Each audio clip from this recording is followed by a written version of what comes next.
Hello everyone, this is General Hand Grenade. Welcome to my war room in Prince George, British Columbia.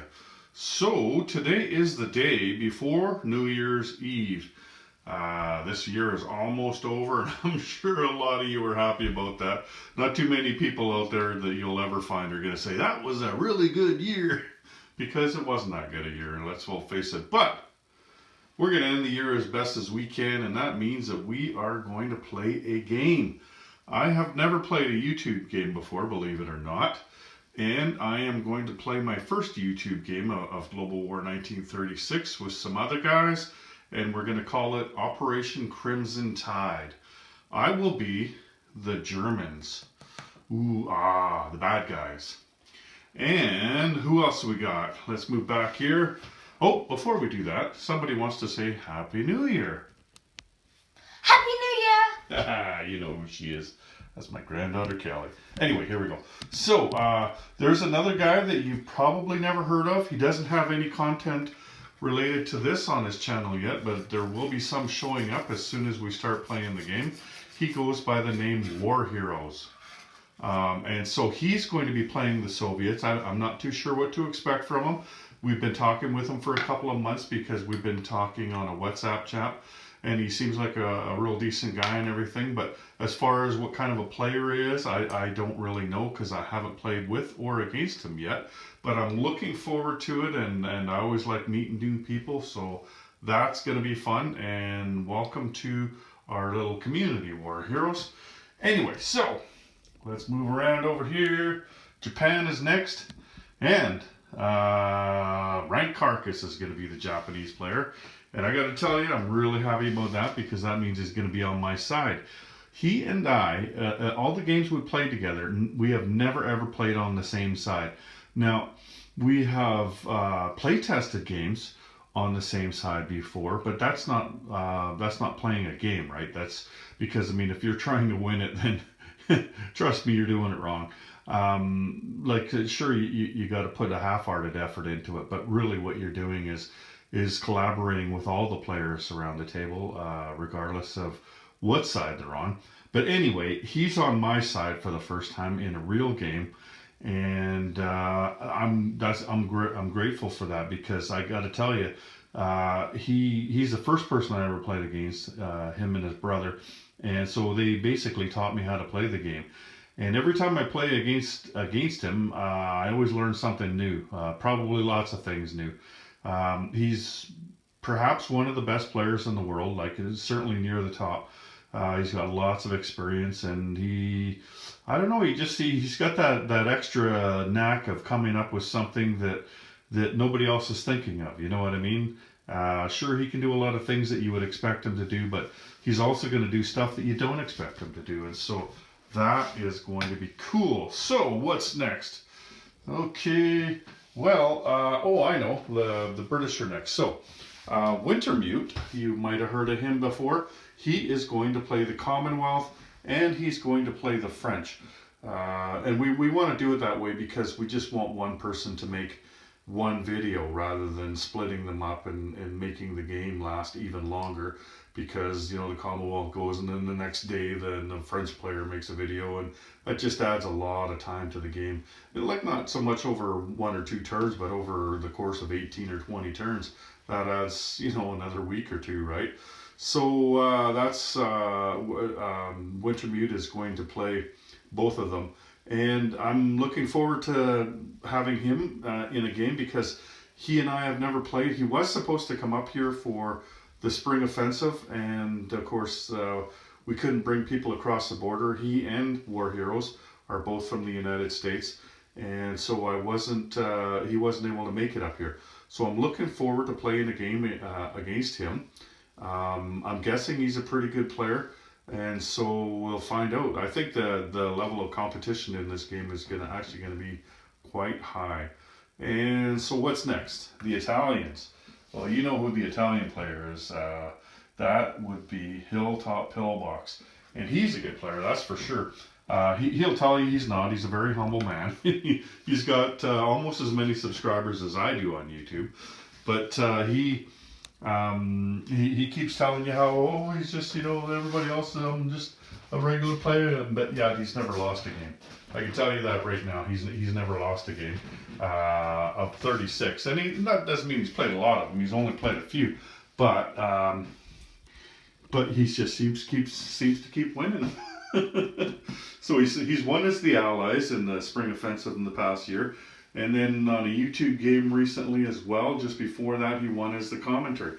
So we're going to try him out as an Axis player and then see if he can win with all three sides, and that'll be quite the accomplishment. Winning for all three in 3 consecutive games, that would be a nice feather in his cap. And the last player, you know him, you love him, you can't live without him. He is somebody I know quite well, have played with and against. He's going to be playing the Americans and the KMT, and that is my good friend Panzer King from the Lion's Den in Prince George. He lives across town from me, and we talk a lot and we play a lot, and we have a good time usually when we're playing. So yeah, he's going to be the American player, and I don't remember him ever playing the Americans in this game, so this will be new for me. Like, I don't know what to expect from him. Usually he's the Axis, and then recently in a YouTube game he was the commentator. So but more often than not he plays the Axis, and so this is going to be something new for me, seeing him as the American player, and of course the KMT. So that's these guys down here in the green. What do you think, Callie? You think Panzer King's going to put up a strong defense or offense? I have never met him, so... Yes, you have. I have? Just say, screw Panzer King. Screw Panzer King. That's good. Don't tell your mom I told you to say that. Anyway, so Okay. Panzer King's the last player. Anyway, so that's going to be fun. We're going to have all those guys. Now, we're going to be playing a really interesting set of expansion sets. And so that will be worth tuning in just for that. We're looking at China here. So this would be my first try at playing in a game where we're going to use the China at War expansion set. And that's a set that was made by my good friend across the water in Denmark there, Morten. And so his I'm expecting it to be quite simple. Like it's not one of these 20-30 page rule sets, right? It's a very small looking rule set, but yet it'll be extremely well researched and streamlined. Like he's known for not putting anything extra in that doesn't belong there. Like, there's lots of good ideas and lots of ways to make things complex, but he wants the game to work, right? And he play tests everything to the nth degree. So looking forward to seeing how China at War plays. And all of our expansion sets are regional type expansion sets that we're playing. That's kind of the theme of this Crimson Tide that we're going to do. So another one that we've played a number of times and we're going to play again is Turkey at War. But like, if you're reading through the rule set there, we're not going to be playing anything to do with partisans, like any of the partisan stuff. And you'll see in the expansion sets it'll say if you're playing with partisans, do this or that or whatever. Since we're not playing with partisans, it seems kind of silly to play one expansion set with partisans and okay, that's the only partisans in the whole world. Like, that would just be goofy, right? So we're just gonna basically, everybody bids on Turkey, and the winner gets to play Turkey, like whether that's France or Russia or Italy. Like, they're just going to basically take him and play him as a player nation. And so that's pretty simple, right? And the other one we're going to do is one that we usually do as well, and that will be Canada at War. So we've got Canada that's going to be playing the game. I'm not going to say too much about that. Like, you've seen us play it before, and you'll see it again in this game. It basically breaks the Commonwealth into 4 playable nations instead of 3. And it changes a few of the rules. Probably the biggest thing it does is changes the battle in the Atlantic. Like, it adds a new ship type in there, and then Germany gets some new powers as far as submarines go. Using submarines and, like wolf packs and cheaper subs and stuff. So we're going to be playing Canada, so that's another regional one. And another one we're playing, and we're we're lucky enough to have access to the designer for this. He's been working with us for the last couple of months trying to tweak it. Even though it's been on the website for, I don't know, something like a year or so or more. I'm talking about Latin America at War. So we're going to play that one. But we've been, getting clarifications, and he's going to be watching this game closely because he wants to see how it plays, and then he's going to adjust the rules accordingly. Like, we'll give him recommendations, and he'll give us recommendations and things like that as we're playing, so that we can make this expansion set even better than it is already. And I've played this once before up at the Lion's Den, and it actually played pretty nicely. I liked it. And so we're looking forward to that one. One of the things about all these expansion sets we're playing is that each one of them does not involve everybody, but yet everybody is involved somewhere in the game.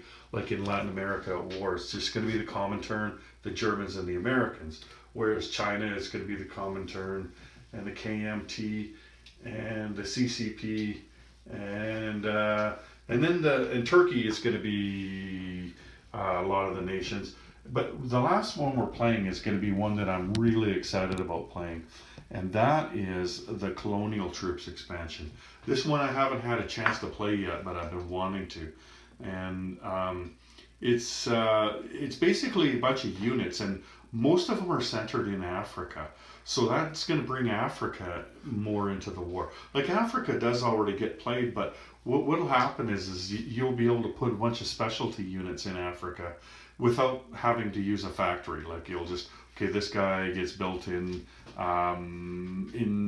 Morocco, so you can build that guy in Morocco, right? So, and like, usually there's something special about them, like they attack at 3 and defend at 4 rather than 2-4, right? And there's lots of cavalry in there. Like, some of them begin on the board. There's this guy in Nigeria. He starts the game for the British. And down here, there's cavalry here. He starts the game as well. So that means that Italy's going to start the game with 2 cavalry down here in Italian Somaliland. And they have access to buying another one up here in Eritrea that doesn't suffer a mountain penalty. So that's going to help them take out Abyssinia, right? And there's lots of different ones. So there's those up, and there's going to be, I think there's 3 of them that the Japanese can get. Like one in Korea, one in Mongolia, one in Burma, I think it is. The Americans can get one here in the Philippines. This guy starts on the board already. This is a British one over here. There's some in India.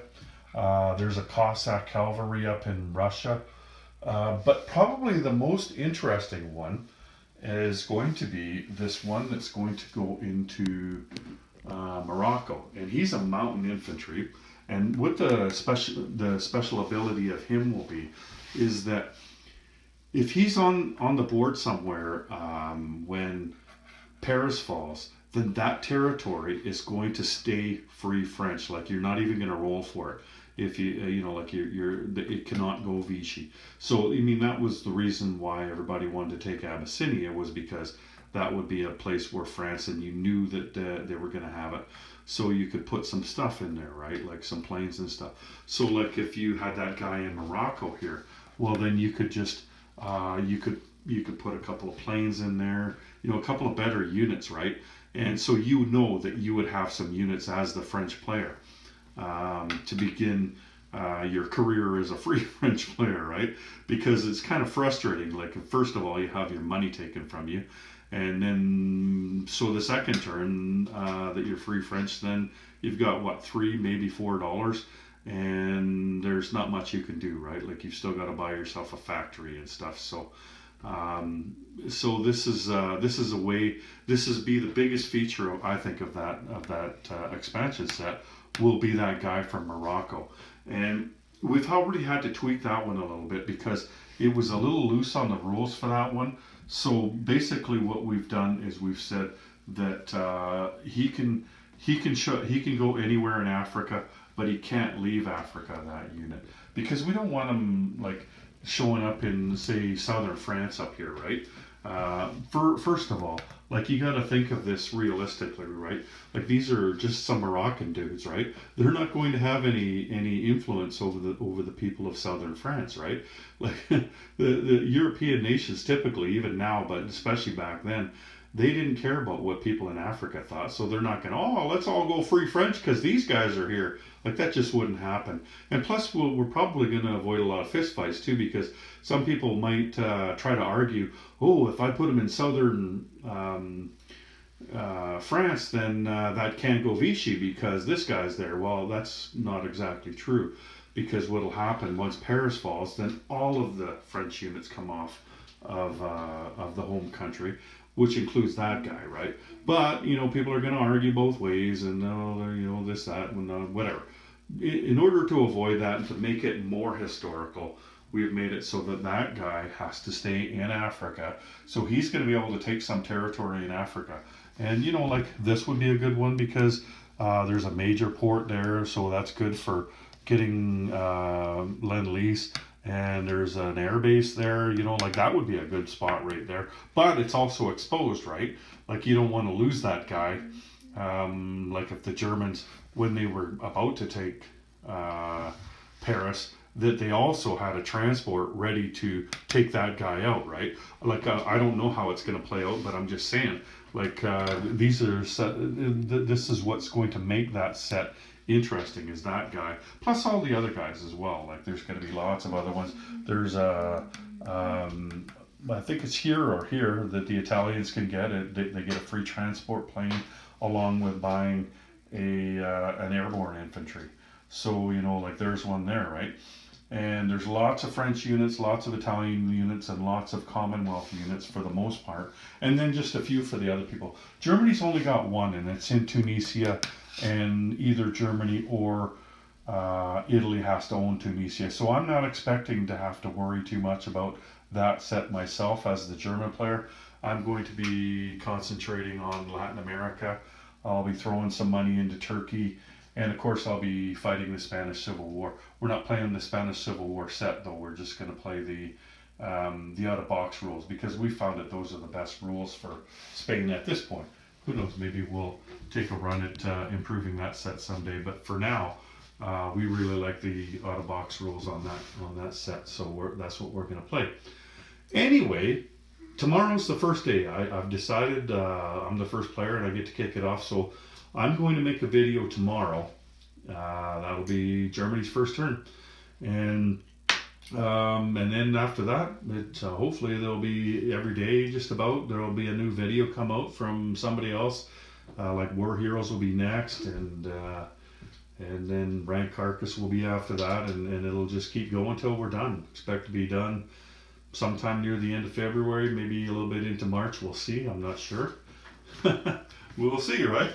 Maybe we'll be here in 2024. We'll still be in the pandemic. No! Anyway, I'm all ready to go. And I know the other guys are all ready to go. We talked about starting it a week ago, but I didn't want to do that. Like, I like to spend time with my family over Christmas. And I think everybody else does too.